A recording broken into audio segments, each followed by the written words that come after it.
একটি সাম্প্রতিক জরিপে দেখা গেছে যুক্তরাষ্ট্রের বিপুল সংখ্যক নাগরিক মনে করেন যে তাদের দেশকে এখন ফিলিস্তিনকে একটি স্বাধীন রাষ্ট্র হিসেবে স্বীকৃতি দেওয়া উচিত। এই ফলাফল মার্কিন রাজনীতিতে একটি গুরুত্বপূর্ণ ইঙ্গিত দিচ্ছে, বিশেষ করে চলমান ইসরায়েল ফিলিস্তিন সংঘাতের প্রেক্ষাপটে। এই জরিপে উঠে এসেছে মোট ৫৯% আমেরিকান বলেছেন ফিলিস্তিন রাষ্ট্রকে যুক্তরাষ্ট্রের স্বীকৃতি দেওয়া উচিত। ডেমোক্র্যাটদের ৮০% এই প্রস্তাবের পক্ষে, যেখানে রিপাবলিকানদের ৪১% সমর্থন জানিয়েছেন। প্রায় ৬০% উত্তরদাতা মনে করেন ইসরায়েল গাজায় অতিরিক্ত সামরিক শক্তি ব্যবহার করছে।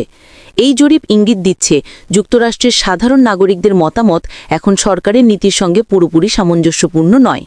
সাবেক প্রেসিডেন্ট ডোনাল্ড ট্রাম্প ফিলিস্তিনকে স্বীকৃতি দেবার বিপক্ষে অবস্থান নিয়েছিলেন, কিন্তু নতুন জনমত বলছে মার্কিন সমাজের একটি বড় অংশ এখন কূটনৈতিক ও মানবিক সমাধান চায়, যুদ্ধ নয়।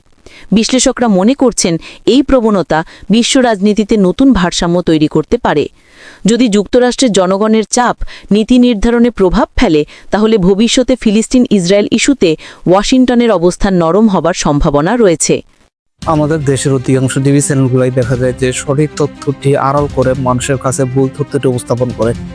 তাই আমরা চেষ্টা করি মানুষের কাছে সঠিক তথ্য উপস্থাপন করতে, এবং আমাদের এই উদ্দেশ্যকে সফল করতে আমাদের চ্যানেলটিকে সাবস্ক্রাইব করে পাশে থাকুন।